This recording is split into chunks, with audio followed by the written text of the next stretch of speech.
teď už plantá nohama. Jí to nevadí.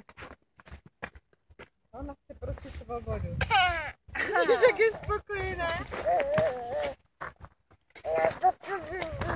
Řekni, babi, pojď, čekáme na tebe.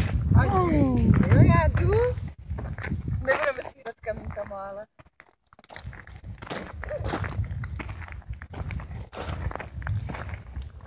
Víš co, jak ona se začne rozhlížet, tak ztratí balans. Eli, pojď, jdeme tady. Byla Lenka. Sedla si a hrála se. Tak půjdeme záru. S kamínkama.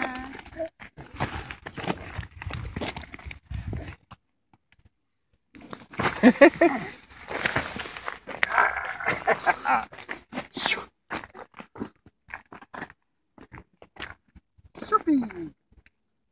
Jdeme? Ani. Ty budeš držet rukavicu a děcko ne. Tak jak to říkala ta paní. Mamka tady jistí zlípa, jo?